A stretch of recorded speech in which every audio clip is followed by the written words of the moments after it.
પણ એક સમયની સાથે પરિવર્તન આવ્યું ને આપણે બધા બદલાય.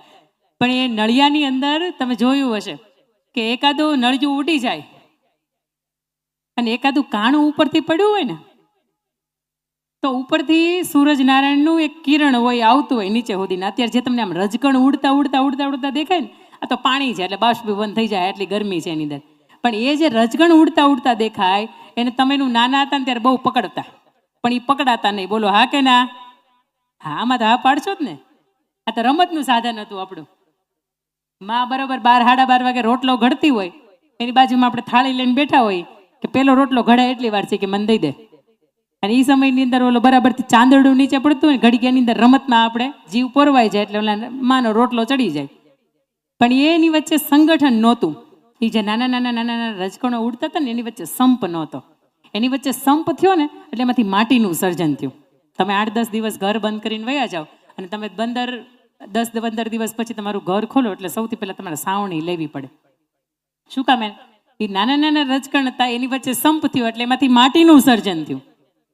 એ માટી અને ઝીણી અને માટી ને પાણી આ બે ભેગું થયું એટલે એમાંથી ઢેફાનું સર્જન થયું. તમે માટી ઘરની બહાર નાખી દો ને એમાં ઉપરથી પાણી કે આડાવડું ક્યાંકથી પાણી આવે એટલે એમાંથી ઢેફા થઈ જાય. કાદવ કીચડ થાય ને હુકાય એટલે એમાં ઢેફા થાય. એ ઢેફાને બરાબર યોગ્ય શેપમાં સાઇઝમાં એને બનાવવામાં આવે ને એને તપાવવામાં આવે એટલે એમાંથી ઈંટનું સર્જન થાય. આ ઈંટ, ઝીણી રેતી, સિમેન્ટ અને પાણી આ બધાની ભેગી વચ્ચે સંપ થાય તો એમાંથી એક દિવાલ બને. આવી 4 દિવાલ, ઉપર ઈશ્વરના આશીર્વાદ રૂપી મોભારું, આ ગુજરાતી શબ્દ છે, અને નીચેનું ભોંયતળિયું, આ ધરતીમાંના આશીર્વાદ. આ બધું ભેગું થાય એને વાટા પ્લાસ્ટર આપણે કરાવીએ, એમાં રંગ રોગાન કરાવીએ, એમાં ફર્નિચર ગમતું મૂકીએ, ભગવાનનું કદાચ 1 લાખ 2 લાખ 5 લાખ ખર્ચીને મંદિર કરીએ. અને શું બન્યું કહેવાય? આમ આપણે કુંભઘોડો મૂકીએ, આમ આપણે વાસ્તુ પૂજન કરીએ અને શું બન્યું કહેવાય? મોટેથી બોલો, અને શું બન્યું કહેવાય? હા, અને શું બન્યું કહેવાય? તો તમે એ ભૂલ કરો છો. ગૂગલને તમે પૂછો, જેમિનાઈને પૂછો, ચેટ જીપીટીને પૂછો, એઆઈને પૂછો, દુનિયાના કોઈ પણ ગ્રંથને પૂછો ને તમે એને એમ કહો ને કે ઘર ને મકાનમાં શું ફેર, એ એમ કહેશે કે સરખું જ કહેવાય, એને અલગ અલગ કાંઈ ન કહેવાય. પણ હું મારી દ્રષ્ટિએ વાત કરું ને તમને, તો તમે જે કહો છો ને ઘર, એને ઘર ન બન્યું કહેવાય, એને મકાન બન્યું કહેવાય. ત્યાં તમે જાઓ અને તમે તમારું નામ બોલો ને તમને પડઘો સંભળાય ને, પડઘો, અને મકાન કહેવાય. અને તમે આંગણે જઈને ઉભા રહ્યો ને અંદરથી તમને આવકારો સંભળાય ને, આવકારો, આને ઘર બન્યું કહેવાય. આટલો ફેર, આટલો ફેર. અને મકાન હોય ને, મકાન, એની અંદર 5-7 સંબંધો જે ઘરની અંદર રહેતા હોય ને બધા એની રીતે રહેતા હોય. સાસુબા ઉઠીને સવારમાં એની રીતે ચા મૂકે, દાદાના એના બેયના કપડાં ધોઈ નાખે, દોરીએ હૂકવી દે, ઓકે, એનું કામકાજ પૂરું. પછી મોટા ભાભી ઉઠે, એની રીતે કામ કરે. પછી નાના વહુ હોય હું એની રીતે ઉઠે, એની રીતે કામ કરે. 8 વાગે 9 વાગે નળંદબા ઉઠે. ઘણા કઈઠું અરે ઉઠાય ઉઠાય ભાઈ, મા બાપને આંગણે છે ત્યારે 8-9 વાગે ઉઠાય છે. સાઈસરે ગયા પછી ક્યાં ઉઠાય છે? અહીં અમે અમારા માવતરે ગયા હોય ને મમ્મી એમ કે ને ઉઠો ને, એટલે પપ્પા તરત એમ કે આખી જિંદગીના થાકમાંથી અહીં શાંતિ લેવા માટે આવ્યા છે, એને 8 વાગ્યા સુધી હુવા દો. નળંદબા છે ને ઘરના સીઆઈડી કહેવાય હો પાછા. એને આખા પળની ખબર હોય, ગામ આખાની ખબર હોય, એને ઘરની ખબર ન હોય. એ 8-9 વાગે ઉઠે. પણ ઘરની અંદર જેટલા રહેતા સંબંધો હોય ને બધાની રીતે ચાલતા હોય. કોઈ એકબીજાને પૂછતું ન હોય, કોઈને એકબીજાની વાટ ન હોય, કોઈ એકબીજાને કંઈ ને કંઈ કામ ન કરતું હોય સાહેબ. અને કોઈક કદાચ 3 ને 5 દિવસ ઘરની બહાર ગયું હોય, કોઈક રાહે જોવાવાળું ન હોય ને, આને મકાન કહેવાય. પણ તમે ઘરની અંદર ગઈ રાતે ઊંઘી ન શક્યા હોય, તમને પગ દુખતો હોય અને સવારમાં તમારું મોઢું જોઈને દીકરાને વહુ એમ કે બા ઊંઘ નહોતી આવી, શું કારણ હતું? કાલ આખી રાત મેં જોયું કે તમે પડખા ફરતા હતા. તેથી સાહેબ એને સમજવું કે ઘર કહેવાય.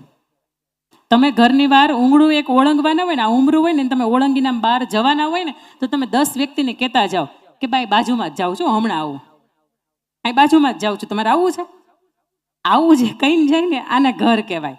અને આનાથી વિશેષ કે તમે 5-7 દિવસ ક્યાંક જવાના હોય અને તમે પાછા આવો ને ત્યાં સુધી તમારા નામની માનતાઓ થાય, તમારા નામના અખંડ દીવા થાય, અને તમે જે શુભ કાર્ય માટે ગયા હોય એ શુભ કાર્ય પરિપૂર્ણ થાય. આવું કોક તમારી પાછળ વિચારતું હોય ને તો આને ઘર કહેવાય. બાકી તમે ઘરની બહાર ઠેલો લઈને બહાર નીકળો ને કોક એમ કે હાશ ગયા, આને ઘર ન કહેવાય બેનો, આને ઘર ન કહેવાય.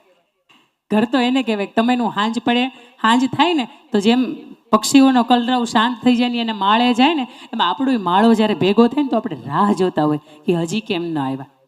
ડાઇનિંગ ટેબલ આવ્યા ને ત્યારથી નિયમ થઈ ગયા છે કે 3માંથી એકે ટાઈમ હારે ખાવાનું નહીં. ગરમા ગરમ થાય છે તમે બેસી જાઓ, નહીં ભાઈ રાહ જો. ડાઇનિંગ ટેબલ દુનિયામાં એક જ સ્થળ એવું છે કે તમારા પરિવારના સભ્યોને તમે જમતા હોય ને તો જોઈ શકો. તમે જોજો કોઈ સુખમાં હોય ને તો 2 રોટલી વધારે ખાય, અને દુઃખમાં હશે ને તો 1-2 રોટલી 2.5 રોટલી ખાઈને મૂકી દેશે. અને મૂકી દે ને ત્યારે તમને ખબર પડી જાય તકલીફ શું છે. તકલીફ બોલ. 5 રોટલી ખાનારો આજે 2.5 રોટલી એ બંધ કેમ થઈ ગયો, અને 3 દીથી હાલે છે. પણ તમે એનું એક જગ્યાએ ઠેકાણે બેહીને જમીએ તો ખબર પડે ને. બાકી એ કેટલી રોટલી ખાઈશ તમને ખબર ન હોય.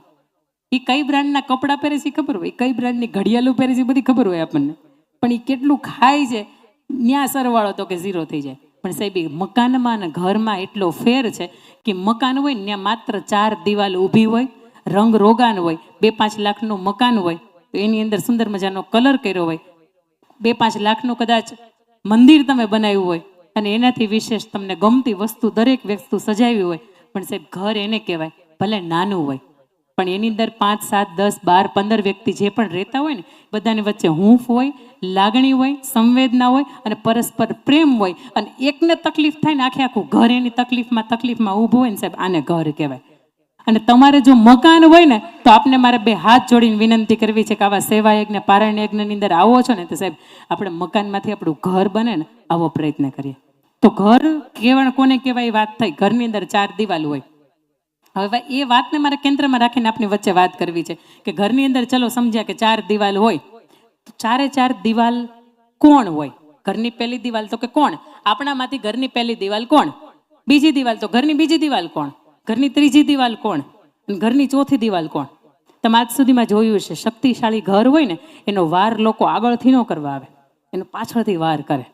ઘરની ત્રીજી દિવાલ એટલે પાછળની દિવાલ એ બહુ મહત્વની છે. ઘરની ચોથી દિવાલ, આ 4 દિવાલ સમજાય છે ને તો તમને મને આપણી જવાબદારી હોય ને સમજાય છે. ઘણી વખત આપણને એમ થાય કે આપણું ઘર બહુ વ્યવસ્થિત ચાલે છે પણ એક પાત્ર એવું નબળું આવ્યું ને મારા ઘરની ધનોત્પનત કરી નાખ્યું. સાંભળ્યું છે મેં તો, આ સાંભળ્યું છે અને જોયું છે. અને ઘણા ઘરમાં કાંઈ ઠેકાણા ન હોય પણ એક પાત્ર સારું આવે ને આખે ઘરની દિશા બદલી નાખે.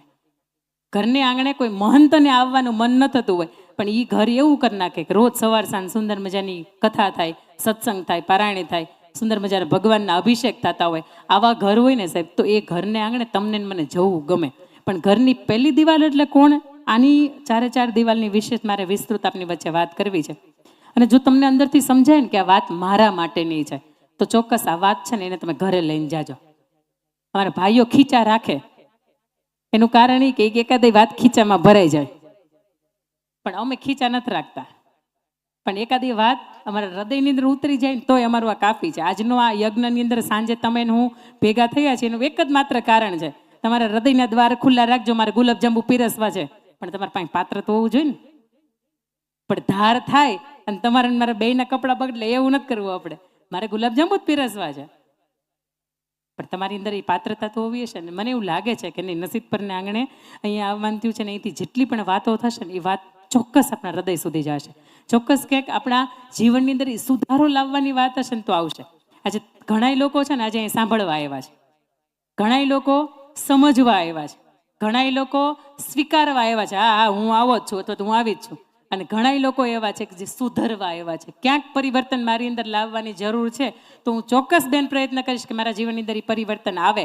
અને આવા આનંદની વાત છે કે 10 લાખ લોકોની વચ્ચે મારે પ્રત્યક્ષ મળવાનું થયું છે અને 10 લાખ લોકોના જીવનની અંદર વૈચારિક પરિવર્તન લાવવાનું આ નિમિત્તની અંદર મારે જવાનું થયું છે. 3.5-4 લાખ જેટલા વિદ્યાર્થીઓના જીવનની અંદર ક્યાંક પરિવર્તન કે ક્યાંક દિશા બતાવવા માટે મારે નિમિત્ત થવાનું થયું છે. એટલે આનંદ છે કે નહીં, આપણી વાત માત્ર લોકો મનથી કે સાંભળીને કંકેરીને ઊભા નથી થઈ જતા, ક્યાંક એના જીવનની અંદર ઉતારવા જેવી લાગે છે તો એ ઉતારે છે. હવે વાત મારે તમને કહે છે ઘરની પહેલી દિવાલ કોણ.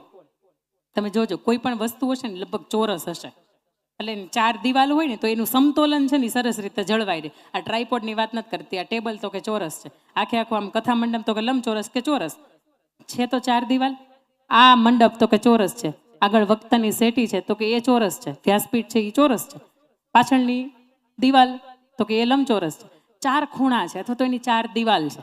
ઘરની પહેલી દિવાલ એટલે ઘરનો પુરુષ કે જેના માથા ઉપર ઘરની તમામ પ્રકારની જવાબદારી છે, ખાસ કરીને તો પૈસા ક્યાંથી કમાવવા, આ જેની માથે જવાબદારી છે ને ઘરની પહેલી દિવાલ છે. હવે પહેલી દિવાલ કેવી હોય, ઘરનો ભાઈ કેવો હોય? સુંદર મજાની એક વાત છે કે ગામની અંદર હરેશ અને નરેશ આ બે ભાઈ હતા. સત્ય ઘટના છે. નાના ભાઈના લગ્ન બાકી હતા. હરેશ એટલે મોટો ભાઈ, નરેશ એટલે નાનો ભાઈ હતો. નાના ભાઈના લગ્ન બાકી, માતૃશ્રીની હાજરી નહીં, મોટા ભાઈના લગ્ન થઈ ગયા, એને ઘરે 2 સંતાનો, અને દાદાની હવે ઉંમર થઈ ગઈ એટલે દાદાએ એવું કીધું કે હવે હું પરસ્પર તમને બેયને જુદા કરી દઉં છું. આ મકાન તારું, આ મકાન તારું, અને જેટલી પણ સંપત્તિ અથવા તો આપણે વર્ષના અંત સુધીમાં આપણે જુવાર વાવી છે તો જુવારની અંદર તે જેટલા પૂળા થયા છે ને એ ડાયરેક્ટ હું તમારા ભાગ પાડી દઉં, એટલે આવતીકાલે કદાચ હું રહું ન રહું તો મને ચિંતા ન રહે. મોટા ભાઈ કીધું કાંઈ વાંધો નહીં ભાઈ, દાદા તમે ઈચ્છો છો જુદા કરી નાખો, કાંઈ વાંધો નહીં, પણ અમે બેને હારે જ રહેવું છે. મોટો ભાઈ હરેશ એના ભાગની અંદર 52 પૂળા આવ્યા, નાનો ભાઈ નરેશ એના ભાગની અંદર 52 પૂળા જુવારના આવ્યા, જેટલા વાવ્યા હતા એમાંથી વાત કરું છું. 52 પૂળા આવ્યા એટલે સાંજે હું તો વિચારતો હતો, નાના ભાઈના લગ્ન બાકી છે, કાલે સવારમાં એના ખર્ચો આવશે, હું એમ કરું 52 માંથી 10 પૂળા છે ને એના ભાગની અંદર મૂકી આવું. 52 માંથી કાઢ્યા 10 પૂળા, રાતે વાડીએ ગયો અને નાનો ભાઈ જે હતો ને એના ભાગની અંદર મૂકી દીધા. નાનો ભાઈ હું તો વિચારે, હું તો એકલો જ છું, મને કઈ ચિંતા નથી, મારે કઈ સંતાનો નથી, મારે કઈ પત્ની નથી, મારે કોઈની જવાબદારી નથી. હું એવું કરું, મારામાંથી બીજા 10 પૂળા કાઢું અને મોટા ભાઈના ભાગની અંદર મૂક્યો. નાનો ભાઈ વાડીએ જાય, ઉગતો પોર હોય, બરાબર હજી હવાર થઈને હોય, બગુ હોય, આવા સમયગાળાની અંદર પોતે ત્યાં જાય વાડીએ અને 10 પૂળા જઈને મોટા ભાઈના ભાગની અંદર મૂકી આવે. બીજે દિવસે દાદાની હાજરીમાં 2 ભાઈ જાય અને પૂળાની ગણતરી થાય ને સાહેબ બેયના ભાગની અંદર 52 ને 52 હોય.